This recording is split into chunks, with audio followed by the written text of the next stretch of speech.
دوستان سلام، وقتتون بخیر. امروز توی این ویدیو میخوایم با همدیگه راجع به یک مفهومی صحبت کنیم به نام Days of Supply. Days of Supply اصلا یعنی چی؟ یعنی موجودی فعلی انبار من چند روز جوابگوی مصرفم یا فروشم هستش. یه جور شاخصه برای مدیریت موجودی و معمولا اینطوری محاسبه میشه که متوسط موجودیمون تقسیم بر متوسط مصرف روزانه یا فروش روزانمون میشه. توی پاور بی آی میتونیم از این مفهوم استفاده کنیم برای اینکه از کمبود کالامون جلوگیری کنیم، خرید جدیدمون رو زودتر پیش بینی کنیم، سطح موجودیمون رو کنترل کنیم، یا اصلا میتونیم یه سری تحلیل های قشنگ راجع به گردش کالا داشته باشیم. خیلی مفهوم کاربردی هست توی داشبورد های مربوط به حسابداری انبار و خرید. اگر که بخوایم یه همچین تحلیلایی داشته باشیم، یه همچین داشبوردهایی بابت انبار و خرید، حسابداری انبار و خرید داشته باشیم، میتونید از این مفهوم استفاده کنید. چجوری میشه این کار رو انجام داد؟ چجوری میشه پیاده سازیش کرد؟ به دو روش. هم میتونین کلکولیتد کالم داشته باشین، هم میتونین میجر بنویسین براش، که ما تو این ویدیو دوتاشو بررسی میکنیم. هم کلکولیتد کالمش رو بررسی میکنیم ببینیم چه جوری نوشته شده و چی کار کردیم و چی کار میکنه، هم میجرش رو. و همونطور که داریم میبینین یه دونه لاین چارت هم انداختیم، دوتاشو انداختیم توش که حالا جلوتر به اونم میرسیم. خب میریم اول سراغ کلکولیتد کالم. یه جدولی دارم، 3 تا ستون داشته: ویک، دمند و اندینگ اینونتوری. همونجور که دیتاشو میبینی یه نگاه کلی بهش بندازیم میفهمیم که ما هفته به هفته دیتا داریم، 7 روز به 7 روز، و بعدش گفته تقاضام چقدر بود تو این 7 روز و چقدر برام موند، اندینگ اینونتوری. ما اومدیم چیکار کردیم؟ یه دونه کلکولیتد کالم ساختیم براش که حالا با هم دیگه میبینیم چیکار کرده. اومده چیکار کرده؟ اولش یه دونه اندینگ اینونتوری انداخته توی یه وریبل. خب بعدش اومده، خب ما بچه‌ها یه بیگینینگ اینونتوری هم نیاز داریم. چرا نیاز داریم؟ چون برای محاسبات متوسط موجودی انبارمون باید موجودی ابتدا و انتهای اون بازه رو داشته باشیم. همونجور که تو دیتای جدول دیدیم ما هفته به هفته دیتا داریم، ولی فقط موجودی آخر هفته رو داشتیم. پس موجودی اول هفتهمون چی میشه؟ باید بیایم خودمون اینو حسابش کنیم. پس میایم چی کار میکنیم؟ موجودی ابتدایی هفته رو از موجودی پایانی 7 روز گذشته محاسبش میکنیم. کاری که تو این تیکه کد داره انجام میده. و در نهایت بتونیم چیکار کنیم؟ اون اوریج اینونتوریمون رو حساب کنیم. حالا ببینیم چیکار میکنه اصلا اینجا. تابع ارلیر داریم. مثلا چرا ارلیر استفاده کردیم؟ به خاطر اینکه ما توی فیلتر هستیم، داره رو کانتکست اتفاق میفته توی کامپایلر دکس، و ما حتما باید ارلیر استفاده کنیم که مقدار دقیق اون ردیفی که من دنبالش هستم و بهم بده، مقدار اصلی اون ویک اصلی رو میخوام داشته باشم. ارلیر اینجا کمک کننده هستش. اومده منهای هفتش کرده که تاریخ درست هفته قبل رو به دست بیاره. بعد با فیلتر یه جدول موقتی ساختیم که شامل همه ردیف‌های از اون جدولمونه که مقدار ویکشون با برابر با هفته قبله. از عالم استفاده کردیم که تحت تاثیر هیچ فیلتری هم قرار نگیره دیگه. بعد اومدیم ماکس گرفتیم ازش، ماکس ایکس هم استفاده کردیم به خاطر اینکه داریم تیبل میدیم بهش دیگه. اینجوری بیگینینگ رو محاسبه کردیم. حالا تیکه کد بعدی داره چی کار میکنه؟ این تیکه فرض کنین مثلا ما خب اومدیم برای هر ردیف بیگینینگ رو محاسبه کردیم با استفاده از 7 روز قبل، ولی من ممکنه ردیف اول تیبلم باشم. اینجا من 7 روز قبل ندارم که، پس باید بیام اینم هندلش بکنم دیگه. اینجا کلا فرمول اندینگمون میشه ما بیگینینگمون منهای دمندمون دیگه، که چقدر برام موند. ما توی جدولمون دمند داریم، اندینگ داریم، بیگینینگ رو نداشتیم دیگه، مجبور شدیم بریم محاسبهش کنیم. ولی حالا برای این ردیف اول ما میایم این معادله رو برعکسش میکنیم، میگیم بیا حالا اندینگمو به علاوه دمندم بکن، بذار برای بیگینینگم. اینجوری اومدیم این ردیف اول بودن و اون نال بودن، بلنک بودن اون وریبل قبلی رو اینجوری هندلش کردیم. بعدم که حالا اومدیم باز اوریج گرفتیم، بیگینینگ به علاوه اندینگ تقسیم بر 2، این شد اوریج موجودیم. برای دمندم من باز اوریج گرفتم و بعدم اومدم اینجوری برای 7 روز هفته میانگین موجودی رو حساب کردم که میشه موجودیم تقسیم بر تقاضام. و این شد days of supply با استفاده از calculated column. حالا بریم سراغ مژرمون. با مژر چجوری پیاده سازیش کردم؟ میام اینجا اینو با هم بررسی کنیم. خب این مژر خیلی واقعی تره، چون رفتار موجودی رو هفته به هفته میاد شبیه سازی میکنه تا وقتی که موجودیم 0 بشه. اینجا ما این مژری داریم و برخلاف calculated column مژرها همیشه توی کانتکست گزارش هستن. یعنی توی یه کارتی هن، توی یه ماتریکسی هن، توی یه نموداری هن و هر لحظه توی گزارش ممکنه چندین ردیف از جدولا فیلتر شده باشه. و مثلا توی لاین چارت مثلا برای هر نقطه از نمودار ما فقط نیاز داریم بدونیم که اون یه ویکی که من روش هستم توی اون نقطه چیه، ولی مژر نمیدونه که باید کدوم مقدار رو از اون کانتکست بگیره. اینجا اومدیم با استفاده از تاب مکس این کار رو انجام دادیم. این میگه هفته‌ای که اون مژر داره محاسبه میشه کدومه. مکس استفاده کردیم تو این دو تا ستون اولمون، موجودی و هفته.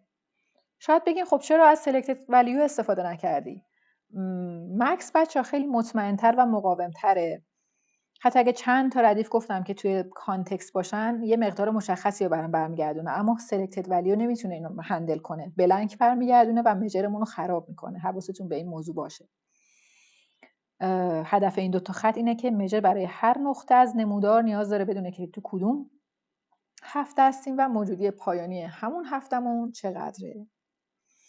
حالا میریم سراغ وریبل بعدی، این تیکه آندرلاین تیبل.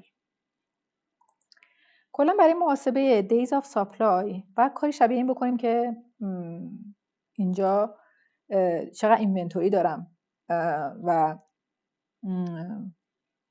بعد مصرف من چقدره. ببینیم این اینونتوری چقدر دووم میاره تا تموم بشه. این تیکه کد میاد یه دیتایی برای من میسازه از هفته‌های آینده که بتونه در ادامه مصرف‌های بعدی و دمندهای بعدی رو شبیه سازی کنه و ببینه که موجودی فعلی من چند هفته دووم میاره تا 0 شه. فیلتر استفاده کرده که فقط ردیف‌های هفته آینده رو انتخاب میکنه. ببینید با این تیکه. آل هم باز استفاده کردیم که فیلتری روش تاثیر نذاره. این تیکه هم که باز گفتم فقط هفته‌های بعدی رو بعد از هفته فعلی رو نگه میداره. مثلا اگه الان تو هفته دوم هستم، این جدولی که با فیلتر ساختیم شامل هفته 3 4 5 به بعد میشه. این کارمون ضروریه چون برای مفهوم اینونتوری تو هفته‌های آینده نیاز داریم دیتای هفته‌های آینده رو داشته باشیم. حالا میریم سراغ این یکی وریبل تیکه بعدی. چیکار میکنه؟ اومده اد کالم نوشته. یه ستون جدیدی به اون جدول فیلتر شدهمون اضافه کرده. این یعنی اینکه با هر ردیف از اون جدول هفته‌های آیندهمون یه ستون جدید اضافه کردیم به نام آندرلاین استار که مقدارش مساوی با اینونتوری فعلیمه. چرا این اومدیم مثلا به اینجا اضافه کردیم؟ چون که قراره تو ادامه مسیرمون، ادامه محاسباتمون برای هر ردیفی بررسی کنیم که اینونتوری فعلیم چقدره، دمند هفته بعدم چقدر ازش کم میکنه، آیا اینونتوری برای بعد از هفته اول تموم میشه، اگه نشد مثلا برو هفته بعد ببین باز اونجا چه خبر میشه. بنابراین برای هر ردیف هست هفته های آینده باز نیاز دارم که بگم موجودیم الان چقدر بود، بعد قراره تو هفته های آینده چه اتفاقی براش بیفته.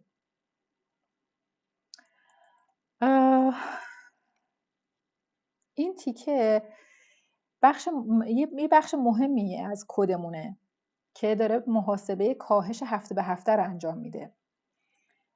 میخواد برای هفته‌های آینده بگه که مقدار مصرفی تجمعیم تا همون هفته چقدر بود و موجودی باقی موندن پس از مصرف هر هفته چقدر شد. یعنی مثلا به زبون ساده بخوام بگم موجودی باقی مونده تو هفته X هم میشه مصرف تجمعیم منهای اون اینونتوری فعلیم.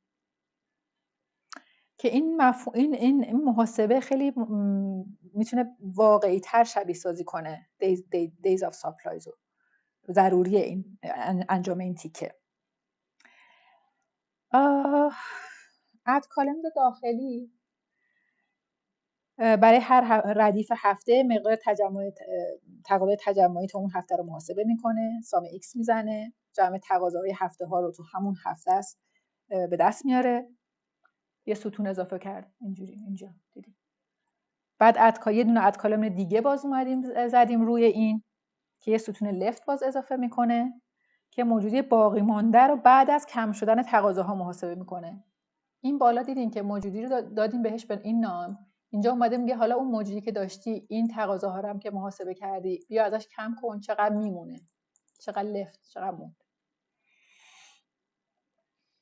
حالا دیگه همونجوری هم که می‌بینیم باز اینجا از ارلیر هم استفاده کردیم، چون باز همونجوری که قبلا گفتم اد کالم هستیم، فیلتر هستیم، رو کانتکست داره اتفاق میفته و باید بدون ارلیر نمیتونستیم بفهمیم کدوم هفته ها تا همون هفته هستن.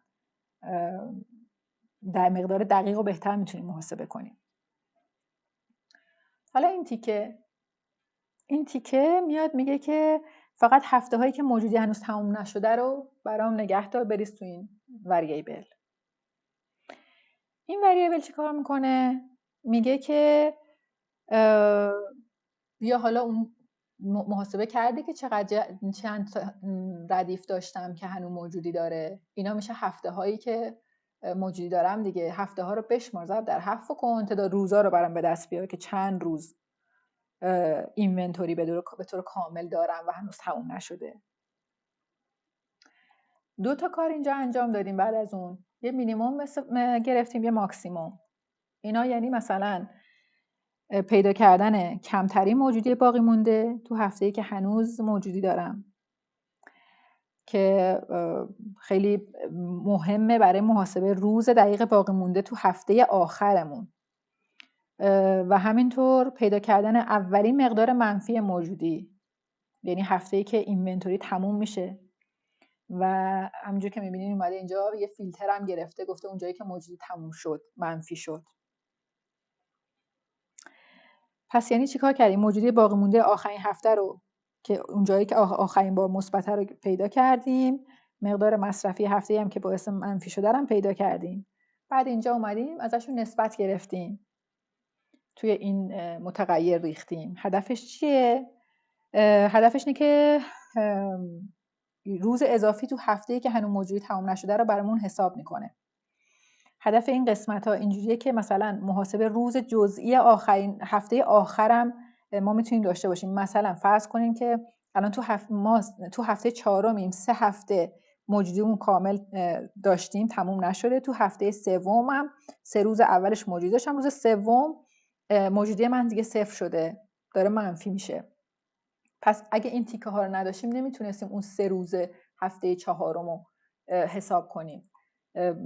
اینا میاد اون خورده ریزای هفته آخرم که هنوز موجودی دارم هم برام حساب میکنه.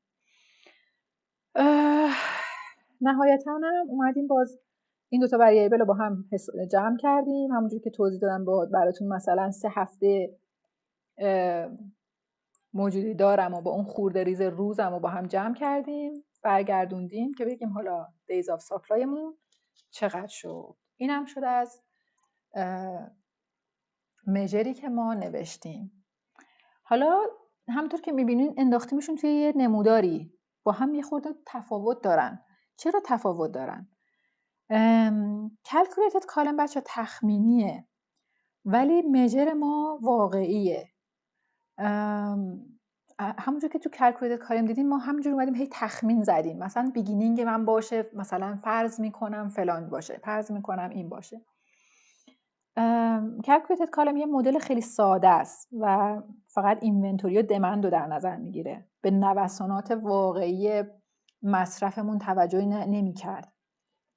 اما مژرمون میاد مصرف تجمعی رو قشنگ حساب میکنه، تو هر هفته چقدر بود، قابلیت اینو داشت که تو هر نقطه از کانتکست گزارش برای اون محاسبه انجام بده، برای هر هفته محاسبات انجام میداد.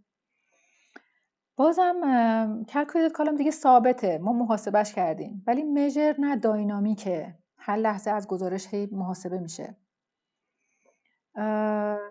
calculated column چون ثابته دیگه با فیلتر گزارش تغییری نمیکنه، اما مژر با هر اسلایسری تغییر میکنه. این همین خاصیت مژر دیگه، پویاست، داینامیکه. و مژر نسخه دقیق و واقعی تری به ما میده. کلکولیت کالممون از بیگینینگ اینونتوری همونجور که گفتم تخمینی استفاده میکرد، ولی مژر واقعا میره خودش محاسبه میکنه، شبیه سازی میکنه که چه زمان اینونتوری تموم شد، چه بلایی داره سرش میاد، تو چه هفته‌ای، تو چه روزی، این هفته چه اتفاقی افتاد، اون چه هفته چه اتفاقی افتاد. کلکولیت کالمون فقط دیتا یه هفته رو میبینه ردیف به ردیف، اما مژر تمام هفته‌های آینده رو پیش بینی کرد، نگاه کرد، براشون محاسبه انجام داد. نهایتاً میخوام بگم که کلکولیت کالم یه تخمین ساده است از دیز آف ساپلای که فقط با میانگینا کار میکنه، یه تخمینی میزنه با استفاده از میانگین ها. اما مژر یه شبیه سازی واقعی از کاهش موجودی به ما میده و دقیقاً محاسبه میکنه که انبارمون چه روزی به صفر میرسه. به همین دلیله که این دو تا خط نمودار همیشه با هم متفاوتن. توش یه شمای کلی جفتشون دارن به ما میدن، اگه که نگاه کنین جفتشون یه روندی رو دارن طی میکنن، افول و صعودشون یه شکله، اما مقدار مشابه به ما نمیدن. یه شمای کلی داره به من کلکولیتد کالم میده، اما مژر دقیق تر داره میده. اینم اون دلیلیه که این دوتا با هم متفاوتن. ممنون که تا اینجا نگاه کردین. برای خودم خیلی جالب بود. ممنون از آقای استاد صفیری عزیز بابت اینکه ایده های قشنگی میدن، با مفاهیم خیلی جدید و جذابی ما رو آشنا میکنن و باعث شدن که یه چیزی جدید یاد بگیریم با هم دیگه. ممنونم. خدا نگهدار.